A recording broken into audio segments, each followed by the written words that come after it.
ओम नमो नारायणा। स्वागत है आपका दुर्गा सप्तशती पाठ अध्याय 11वां में। 11वां अध्याय देवताओं द्वारा देवी की स्तुति तथा देवी द्वारा देवताओं को वरदान बताया गया है।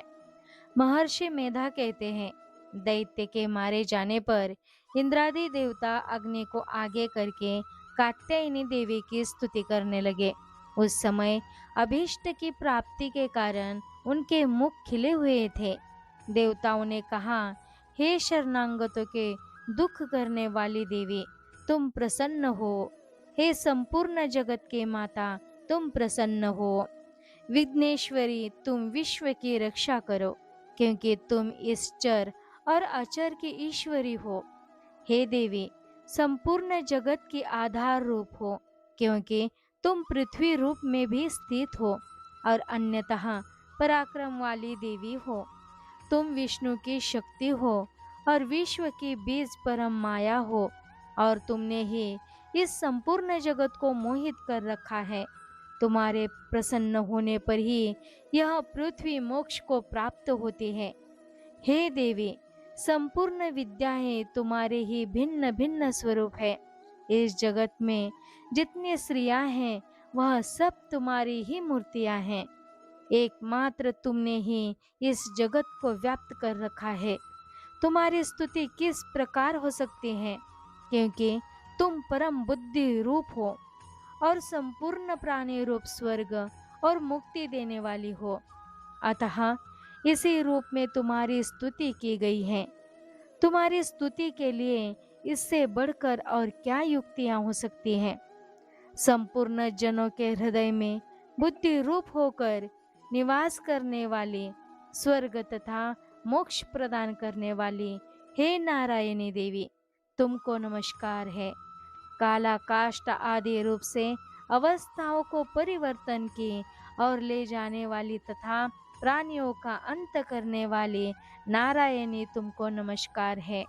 हे नारायणी, संपूर्ण मंगलों के मंगल रूप वाले, हे शिवे, हे संपूर्ण प्रयोजनों को सिद्ध करने वाले, हे शरणागत वत्सला, 3 नेत्रों वाली गौरी, तुमको नमस्कार है।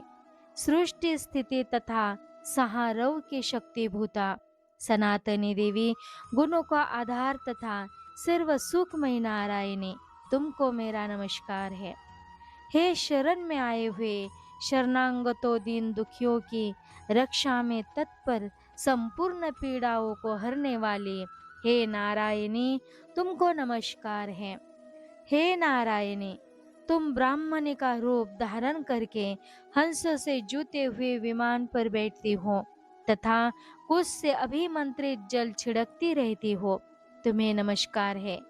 हे माहेश्वरी, रूप से त्रिशूल, चंद्रमा और सर्पों को धारण करने वाली, हे महाऋषभ वाहन वाली नारायणी, तुम्हें नमस्कार है। मोरों तथा मुकुटों से घिरे रहने वाली, महाशक्ति को धारण करने वाली, हे कौमारी रूपधारिणी निष्पाप नारायणी, तुम्हें नमस्कार है। हे शंख चक्र गद फर श्रांग धनुष रूप आयुधों को धारण करने वाली वैष्णवी शक्ति रूपा नारायणी, तुम हम पर प्रसन्न हो, तुम्हें नमस्कार है। हे दांतों के पृथ्वी धारण करने वाली वाराह रूपिणी कल्याणमयी नारायणी, तुम्हें नमस्कार है। हे उग्र नृसिंह रूप से दैत्यों को मारने वाली, त्रिभुवन की रक्षा में संलग्न रहने वाली नारायणी, तुम्हें नमस्कार है। हे मस्तक पर किरीट और हाथ में महावज्र धारण करने वाली, सहस्र नेत्रों के कारण उज्जवल रुद्रासुर के प्राण हरने वाले ऐन्द्री शक्ति, हे नारायणी, तुम्हें नमस्कार है। हे शिव दूती स्वरूप से दैत्य के महामद को नष्ट करने वाले, हे घोर रूप वाले, हे महाशब्द वाले, हे नारायणी, तुम्हें नमस्कार है। दाढ़ों के कारण विकराल मुख वाली, मुंड माला से विभूषित मुंड मर्दिनी चामुंडा रूपा नारायणी, तुम्हें नमस्कार है। हे लक्ष्मी लज्जा महाविद्या श्रद्धा पुष्टि स्वधा ध्रुवा महारात्रि तथा महाविद्या रूपा नारायणी, तुमको नमस्कार है। हे मेधा सरस्वती सर्वोत्कृष्ट ऐश्वर्य रूपिणी, पार्वती महाकाली नियंता तथा ईश्वर रूपिणी नारायणी तुम्हें नमस्कार है। हे सर्व स्वरूप सर्वेश्वरी सर्व शक्ति युक्त देवी, हमारे भय से रक्षा करो, तुम्हें नमस्कार है। हे कात्यायनी तीनों नेत्रों से भूषित यह तेरा सौम्य मुख सब तरह के डरों से हमारी रक्षा करे, तुम्हें नमस्कार है। हे भद्रकाली ज्वालाओं के समान भयंकर अति उग्र एवं संपूर्ण असुरों को नष्ट करने वाली तुम्हारा त्रिशूल हमें भयों से बचावे, तुमको नमस्कार है। हे देवी जो अपने शब्दों से इस जगत को पूरित करके दैत्यों के तेज को नष्ट करता है, वह आपका घंटा इस प्रकार हमारी रक्षा करे जैसे कि माता अपने पुत्रों की रक्षा करती है। हे चंडिके असुरों के रक्त और चर्बी से चर्चित जो आपकी तलवार है वह हमारा मंगल करे, हम तुमको नमस्कार करते हैं। हे देवी तुम जब प्रसन्न होती हो तो संपूर्ण रोगों को नष्ट कर देती हो, और जब रूठ जाती हो तो संपूर्ण वांछित कामनाओं को नष्ट कर देती हो। और जो मनुष्य तुम्हारी शरण में जाते हैं उन पर कभी विपत्ति नहीं आती, बल्कि तुम्हारी शरण में गए हुए मनुष्य दूसरों को आश्रय देने योग्य हो जाते हैं।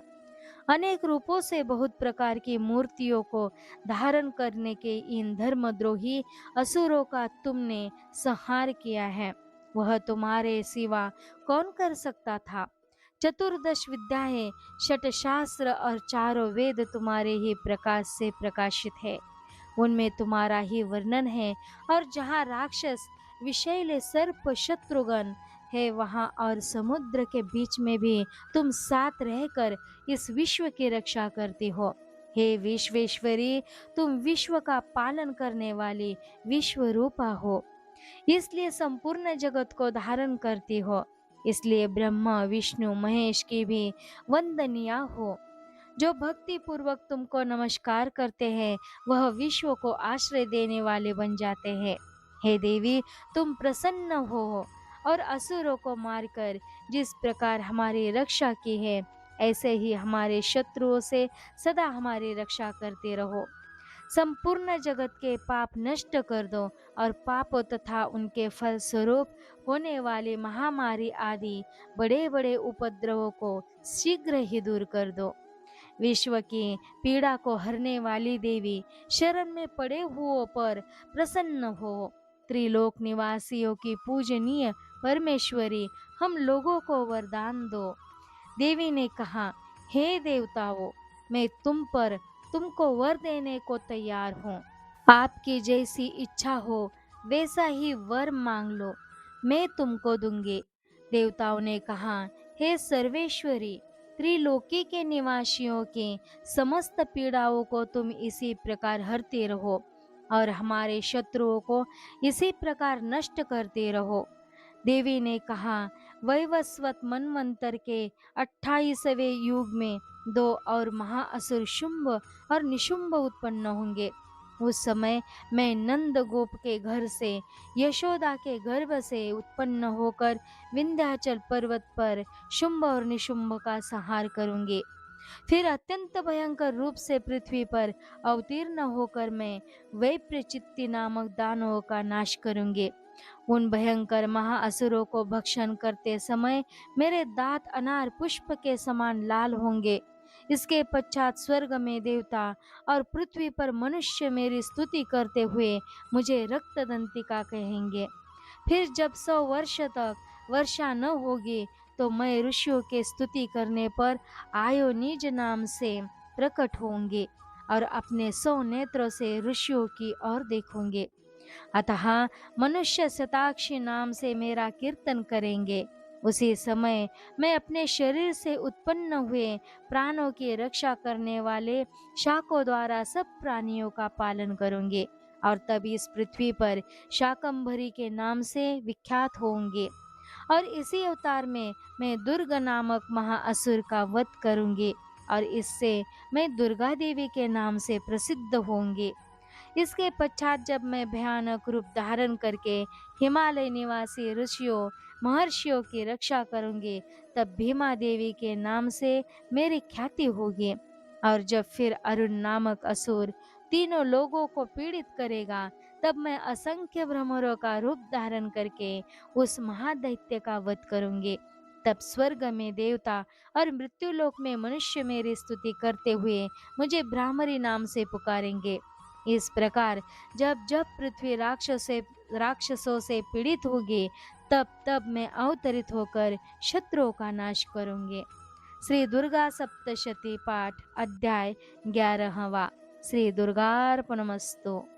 श्री दुर्गा सप्तशती पाठ अध्याय 12वां। 12वां अध्याय में देवी चरित्रों के पाठ का महात्म्य बताया गया है। देवी बोली, हे देवताओं, जो पुरुष इन स्तोत्रों को द्वारा एकाग्र चित्त होकर मेरी स्तुति करेगा, उसके संपूर्ण कष्टों को निसंदेह हर लूंगे। मधुकैटभ के नाश, महिषासुर के वध और शुंभ तथा निशुंभ के वध की जो मनुष्य कथा कहेंगे, मेरे महात्म्य को अष्टमी तथा चतुर्दशी व नवमी के दिन एकाग्र चित्त से भक्ति पूर्वक सुनेंगे, उनको कोई पाप न रहेगा। पाप से उत्पन्न हुई विपत्ति भी उनको न सताएगी। उनके घर में दरिद्र न होगी और उनको प्रियजनों का बिछोह होगा। उनको किसी प्रकार का भय न होगा। इसीलिए प्रत्येक मनुष्य को भक्ति पूर्वक मेरे इस कल्याणकारी महात्म्य को सदा पढ़ना और सुनना चाहिए। मेरा यह महात्म्य महामारी से उत्पन्न हुए संपूर्ण उपद्रवों को एवं 3 प्रकार के उत्पातों को शांत कर देता है।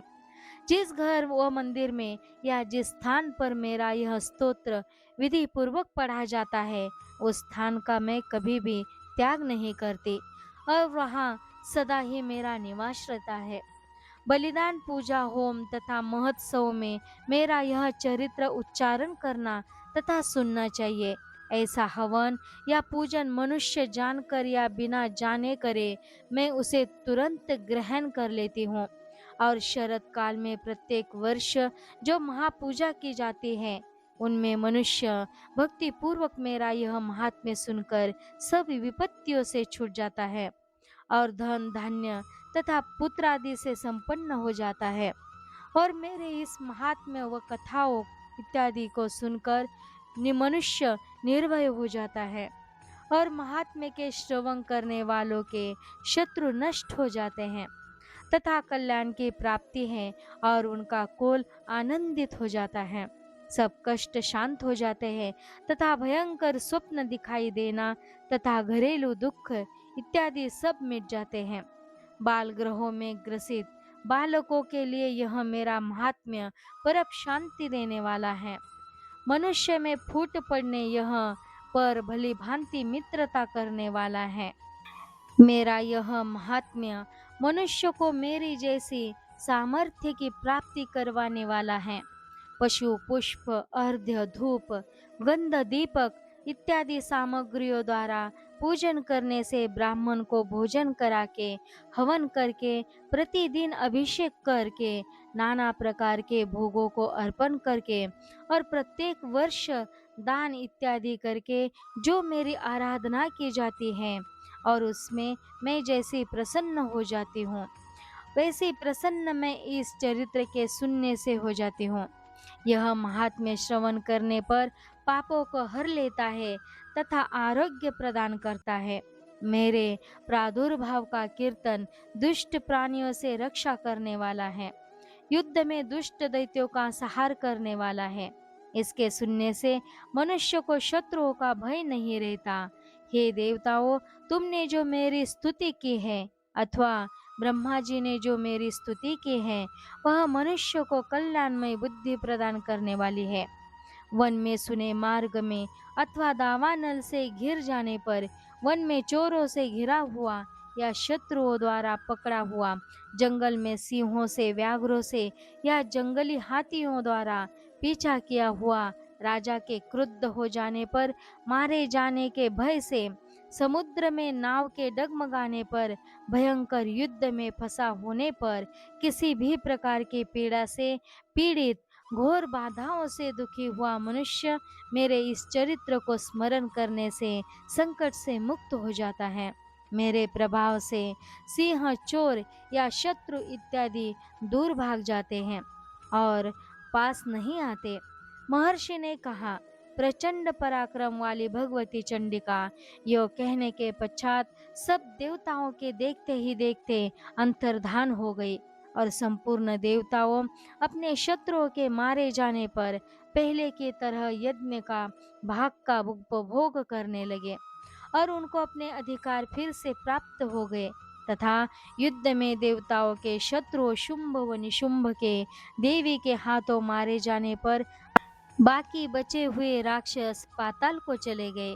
हे राजन, इस प्रकार भगवती अंबिका नित्य होती हुई भी बार बार प्रकट होकर इस जगत का पालन करती है, इसको मोहित करती है, जन्म देती है और प्रार्थना करने पर समृद्धि प्रदान करती है।